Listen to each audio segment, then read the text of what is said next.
தக் life king Mansoor அலிகான்ட்ட ஒரு reporter கேட்ட கேள்விக்கு அவர் என்ன ஆன்சர் சொன்னார் அப்படிங்கிறத அந்த வீடியோவில் பார்க்க போகிறோம். அதுக்கு முன்னாடி நம்ம சேனலை சப்ஸ்கிரைப் பண்ணிக்கோங்க. விஜய் அவர்களோட படத்துக்கு வந்து 2000 ரூபான்னு சொல்லி பிளாக்ல டிக்கெட் வைக்கப்படுது, அதுக்கும் அவர் வாய் திறக்கல. இப்போ ஜனநாயகன் படம் ரிலீஸும் ஆகல, அதுக்கும் அவர் வாய் திறக்காம இருக்கிறாரு. ப்ரொடியூசரும் உங்களே மாதிரி அதர் ஆக்டர்ஸ் தான் பேசுறாங்க, இதனால என்ன பிரயோஜனம் அப்படின்னு கேட்டிருக்காரு. அது மட்டும் இல்லாமல் விஜய் அவர்கள் வந்து ரிப்போர்ட்டர்ஸே சந்திக்க மாட்டாரு அப்படிங்கிற மாதிரியும் கேட்டதுக்கு அவர் என்ன பதில் சொன்னார் அப்படிங்கிறத நீங்களே பாருங்க.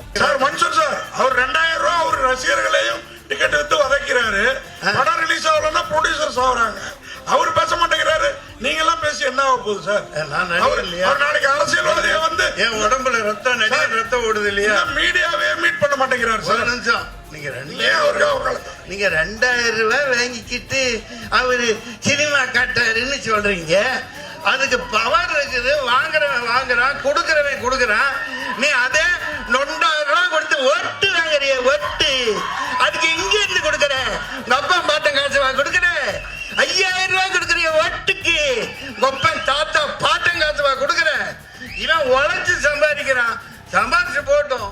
மன்சூர் அலிகான் சார் சொன்னது கரெக்ட் அப்படின்னு யாருக்கெல்லாம் தோணுதோ அவங்களாம் கமெண்ட்ல சொல்லுங்க. அது மட்டும் இல்லாமல் இந்த மாதிரி வீடியோஸ் தொடர்ந்து பார்க்கணும் அப்படின்னா நம்ம சேனலை சப்ஸ்கிரைப் பண்ணிக்கோங்க.